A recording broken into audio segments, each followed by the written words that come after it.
Assalamualaikum warahmatullahi wabarakatuh. Yang terhormat para Dewan Penguji beserta dosen pembimbing tesis saya, Bapak Eli Susanto, SIP, MBA, PhD. Perkenalkan, nama saya Audida Winatrisnarjo yang pada kesempatan kali ini akan memaparkan penelitian saya yang berjudul Pengaruh Good Corporate Governance Disclosure pada kinerja perusahaan dengan kompensasi eksekutif sebagai pemoderasi pada perbankan yang terdaftar pada Bursa Efek Indonesia. Seperti yang kita ketahui, perusahaan dalam rangka persaingan global terus meningkatkan standar kinerjanya melalui kualitas produk dan jasa yang dihasilkan, biaya operasional perusahaan, pengenalan produk dan jasa pada pelanggan, dan pengembangan budaya organisasi agar mempertahankan keunggulannya untuk bersaing. Peningkatan standar kinerja ini bersifat berkelanjutan dan oleh sebab itu perusahaan dituntut memiliki lingkungan organisasi yang mendukung seluruh pihak yang berkepentingan ikut berpartisipasi dalam membentuk lingkungan yang kondusif. Peningkatan standar kinerja dan pengembangan budaya organisasi yang efektif sangat terkait dengan konsep tata kelola perusahaan yang baik.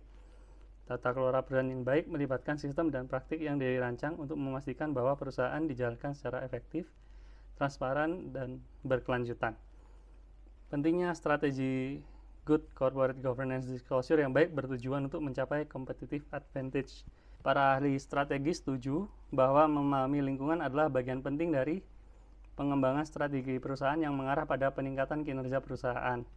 Penerapan tata kelola yang baik adalah langkah awal pengembangan strategi perusahaan dalam upaya peningkatan performa, kinerja, dan reputasi perusahaan. Untuk perusahaan perbankan, pengungkapan tata kelola yang baik dapat menjadi daya tarik bagi konsumen dan tata kelola yang baik itu sendiri akan berpotensi bagi perbankan dalam mengembangkan ruang untuk kemajuan bisnisnya. Namun demikian, pengujian terkait dampak kompensasi sebagai pemoderasi dalam model penelitian ini belum banyak diteliti. Maka berikut adalah pertanyaan penelitian yang akan diuji pada riset ini, yaitu apakah Good Corporate Governance Disclosure berpengaruh terhadap kinerja keuangan? Apakah Good Corporate Governance Disclosure berpengaruh terhadap kinerja pasar? Apakah kompensasi eksekutif memperkuat hubungan antara Good Corporate Governance Disclosure terhadap kinerja keuangan? Apakah kompensasi eksekutif memperkuat hubungan antara Good Corporate Governance Disclosure terhadap kinerja pasar? Secara keseluruhan, penelitian menunjukkan bahwa praktik tata kelola perusahaan yang baik memiliki dampak positif terhadap kinerja keuangan perusahaan dan kinerja pasar. Sementara studi yang dilakukan oleh Jansen McLean, kompensasi eksekutif yang tepat dapat menjadi alat yang efektif untuk mendorong manajemen untuk meningkatkan kinerja perusahaan. Dan berikut beberapa teori dan studi yang mendukung perancangan hipotesis penelitian. Yang pertama, terdapat hubungan positif antara Good Corporate Governance Disclosure dengan kinerja keuangan. Hipotesis kedua, yaitu terdapat hubungan positif antara Good Corporate Governance Disclosure dengan kinerja pasar. Hipotesis ketiga, yaitu kompensasi eksekutif memperkuat hubungan antara Good Corporate Governance Disclosure dengan kinerja keuangan. Hipotesis keempat, yaitu kompensasi eksekutif memperkuat hubungan antara Good Corporate Governance Disclosure dengan kinerja pasar. Adapun model penelitian dalam rencana penelitian ini adalah hubungan Good Corporate Governance Disclosure sebagai variabel independen, kinerja keuangan dan kinerja pasar sebagai variabel dependen, dan kompensasi eksekutif sebagai variabel moderasi. Penelitian ini termasuk penelitian eksperimental kuasi kuantitatif, di mana menguji dampak adanya intervensi terhadap suatu populasi tanpa adanya randomisasi sampel. Adapun tujuan utama dari penelitian ini adalah untuk mengevaluasi hubungan kausalitas antara variabel Good Corporate Governance Disclosure, kinerja perusahaan yaitu kinerja keuangan dan kinerja pasar, dan kompensasi eksekutif. Studi ini merupakan metode purposive sampling, di mana merupakan teknik pengambilan sampel non-random di mana peneliti memilih sampel berdasarkan kriteria atau karakteristik tertentu. Data sekunder yang diandalkan dari penelitian ini adalah data laporan tahunan pada Bursa Efek Indonesia. Adapun metode analisis data dalam penelitian ini adalah analisis statistik deskriptif, uji asumsi klasik berupa normalitas, multikolinearitas, heteroskedastisitas, autokorelasi, kemudian uji hipotesis menggunakan analisis regresi sederhana dengan 2 kali pengolahan, analisis regresi moderasi. Berikut ini menampilkan variabel dan definisi operasional penelitian. Variabel dependen kinerja keuangan diukur menggunakan proxy return on asset. variabel dependen kinerja pasar diukur menggunakan proxy Tobin skew, variabel moderasi kompensasi eksekutif menggunakan lens kompensasi eksekutif. Kemudian berikut ini adalah variabel independen yang diukur menggunakan indikator pengukuran Good Corporate Governance Disclosure. Analisis konten menggunakan indikator-indikator ini dengan memberikan nilai 1 untuk item yang diungkapkan dan nilai 0 untuk item yang tidak diungkapkan. Hasil penelitian dan pembahasan data sekunder yang penelitian ini peroleh mencakup 5 tahun terakhir dan berasal dari 43 perusahaan perbankan yang terdaftar di bursa dari tahun 2017 hingga 2021. Adapun perusahaan yang menjadi sampel dalam penelitian ini memiliki kriteria antara lain perusahaan pada sektor perbankan yang terdaftar di Bursa Efek Indonesia pada tahun 2017 hingga 2021. Perusahaan perbankan tersebut melaporkan laporan tahunannya berturut-turut pada periode penelitian yang diamati, yaitu selama 2017 hingga 2021. Laporan tahunan perusahaan tersebut dapat diakses. Pada analisis statistik deskriptif, penelitian ini menggunakan data dari 43 perbankan selama 2017 hingga 2021, sehingga diperoleh sebanyak 215 observasi. Berikut ini merupakan tabel yang menunjukkan hasil statistik. Pada variabel kinerja keuangan, berdasarkan hasil deskriptif dari 215 observasi, nilai minimum negatif memberikan makna bahwa terdapat perusahaan perbankan yang mengalami kerugian, sementara nilai maksimum menunjukkan bahwa terdapat perusahaan perbankan yang mendapatkan keuntungan paling tinggi dan kinerja keuangan paling baik pada periode penelitian ini. Nilai min memberi arti bahwa return on asset memiliki nilai rata-rata 0,004, sementara standar deviasinya 0,02, mengindikasikan data yang diolah masih bervariasi. Pada variabel kinerja pasar, berdasarkan hasil deskriptif dari 215 observasi, nilai minimum memberikan makna bahwa terdapat perusahaan perbankan yang prospek pertumbuhannya dianggap minimal oleh pasar, sementara nilai maksimum menunjukkan bahwa terdapat perusahaan perbankan yang prospek pertumbuhannya dianggap paling baik oleh pasar. Nilai rata-rata 4,06 sementara standar deviasinya 18,08 mengindikasikan data yang diolah masih bervariasi. Untuk variabel Good Corporate Governance Disclosure, berdasarkan hasil deskriptif dari 215 observasi, nilai minimum memberikan makna bahwa terdapat perusahaan perbankan yang pengungkapannya paling sedikit dalam konteks tata kelola perusahaan yang baik, sementara nilai maksimum menunjukkan bahwa terdapat perusahaan perbankan yang pengungkapannya paling tinggi dalam konteks tata kelola perusahaan yang baik. Nilai rata-ratanya 0,75, sementara standar deviasinya 0,05, menandakan data yang diolah adalah data yang normal. Pada variabel kompensasi eksekutif, berdasarkan hasil deskriptif dari 215 observasi, nilai minimum memberi makna bahwa terdapat perusahaan perbankan yang memiliki nilai kompensasi bagi direksi dan komisaris paling minimal, sementara nilai maksimum menunjukkan bahwa terdapat perusahaan perbankan yang memiliki nilai kompensasi bagi direksi dan komisaris paling tinggi. Nilai rata-ratanya 24,47, sementara standar deviasinya 1,87, menandakan data yang diolah adalah data yang normal. Untuk uji asumsi klasik. Selanjutnya, uji normalitas digunakan untuk mengetahui apakah model regresi memiliki distribusi normal atau tidak. Dapat disimpulkan jika kedua grafik histogram menunjukkan pola yang menceng dan tidak normal.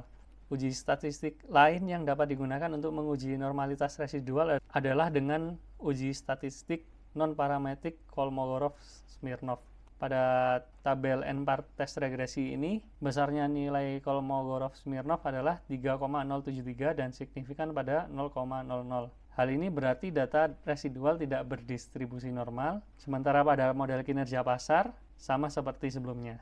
Oleh karena observasi tersebut belum memenuhi asumsi normal, maka dilakukan outliers data seperti pada penelitian yang dilakukan oleh Setiono dan Tarrazi, yaitu dengan mengeliminasi data observasi yang ekstrim dan memeriksa hasil statistik dari variabel yang dipertimbangkan dalam penelitian. Outlier data dilakukan secara manual. Pembuangan data dilakukan hingga mencapai data dengan distribusi normal sehingga didapatkan sebanyak 127 observasi data normal. Berikut ini menampilkan hasil dari uji normalitas data atas model regresi kinerja keuangan dan kinerja pasar setelah dilakukannya outlier data. Sejalan dengan hasil histogram, Model kinerja keuangan besarnya nilai Kolmogorov-Smirnov adalah 0,631 dan signifikan pada 0,821. Nilai tersebut telah memenuhi syarat normalitas yaitu lebih besar dari 0,05. Sementara pada kinerja pasar, nilai tersebut telah memenuhi syarat normalitas yaitu lebih besar dari 0,05. Hasil uji multikolinearitas, hasil perhitungan nilai toleransi menunjukkan tidak ada variabel independen yang memiliki nilai toleransi kurang dari 0,1 yang berarti tidak ada kolerasi antar variabel independen. Perhitungan nilai variance inflation factor juga menampilkan hal yang sama adalah tidak ada satu variabel independen yang memiliki nilai VIF lebih dari 10. Pada uji heteroskedastisitas, dapat terlihat bahwa titik-titik menyebar secara acak serta tersebar dengan baik di atas maupun di bawah angka 0 pada sumbu Y. Oleh sebab itu dapat disimpulkan bahwa tidak terjadi heteroskedastisitas pada model regresi.